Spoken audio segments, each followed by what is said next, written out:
Nandito na naman tayo sa ating tutorial. Ang keyboard tutorial natin for today ay Carp of Joe Estranjero. Start na tayo agad. Piano ang ginagamit na tunog.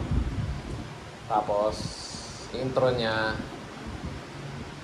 Yan, mag-intro na tayo. Keep dito. Ang main chord ito, G, B minor, G, C, C, B.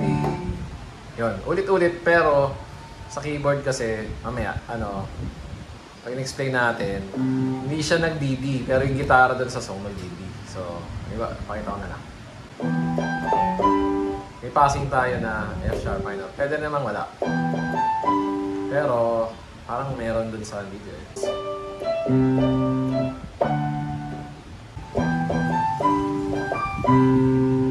Pero sa gitara, nakasilang, diba? Pero sa gitara, nag-DD pa din siya. Throughout the song, narinig nyo. Nag-DD pa rin sa gitara, pero parang sa piano, hanggang doon lang. So,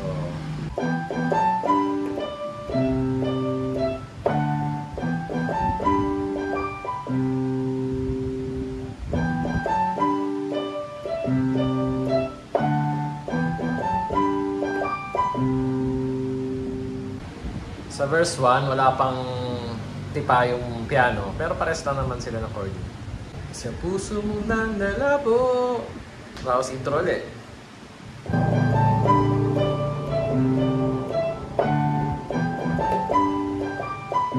Itong second verse na to, wala na yung passing. So,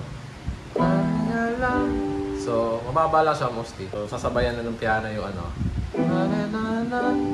tapos C. So, ulit. Pero dito parang mataas siya. Parang meron siya nota na yung E na note sa mataas. Yun, dun sa pangalawang loop natin. Mas ulit lang ulit.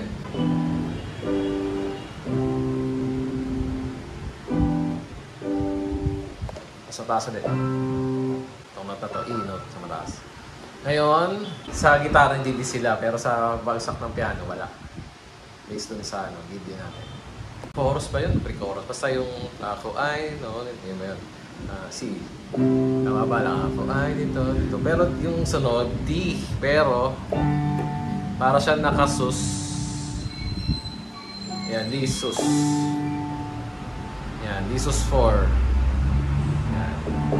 So, ako ay dito, tapos D sus 4. E minor, E minor 7 to. Tapos D, C, D7. Yan, D7 ito. The B, D7 is ito. Tapos E minor. Nali sa'yo, mahal kong estranjero. Pero wala na yung piano part. Ito, ginawa ko E-piano, vintage 74 yan. So parang emphasize yung E na note. So yung G, maging G6 na siya. Based lang doon sa tunog na yung marinig mo siya eh. Tapos C. Yan, ganun. Wala.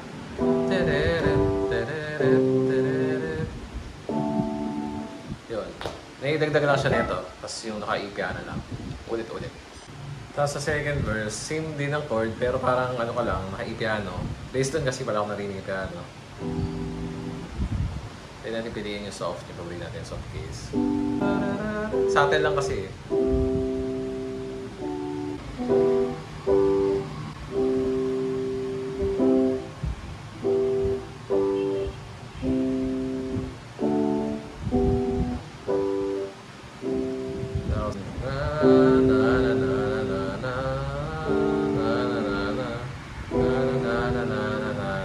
May tigil.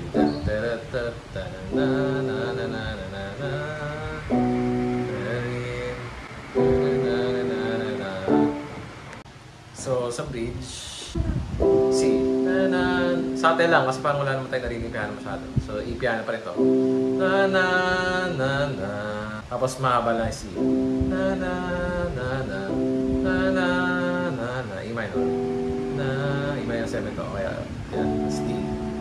Tapos ulit. Na na na na.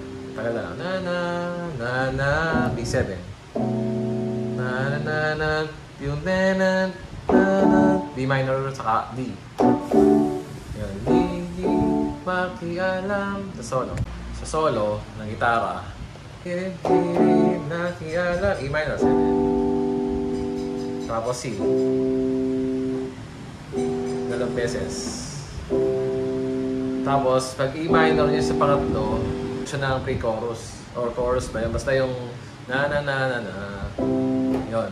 So, parang yung sa bilang. 3, 4, tan tan tan tan tan sa solo. 1, 2, 3, 4, tan tan tan tan tan. 1, 2, 3, tanan. Kanta na. Tapos ang difference in chords, pero mas mataas na yung hindi kahit walang kaliwa. Pero pwede naman lagyan dito na lang sa taas. Na na na na na na na na na na na na na na na na na na na. Pero dito pala, doon sa pangalawa, na na na na na na na na. Pero kahit wala yung kahit wala dito kasi parang hindi masyado rin. Na na na na. Pero nasa sa inyo naman, basta soft lang, soft, magaan lang. Tapos yung E minor, na na na na na na na na.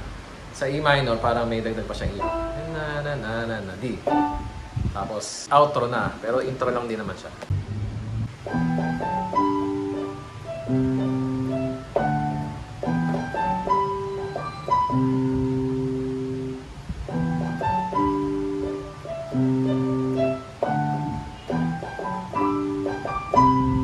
End na siya. Yun, maraming salamat at natapos natin yung video. Hopefully ay nakatulong sa inyo itong video ko. At sa piano or keyboard tutorial na Popjo ng band nila, Estranghero. So yun, tuloy lang kayong manood. Meron lang kayong gusto ipaturo, basta kaya natin, no problem. Yan. Like na rin kayo, subscribe. Yun lang. Thanks.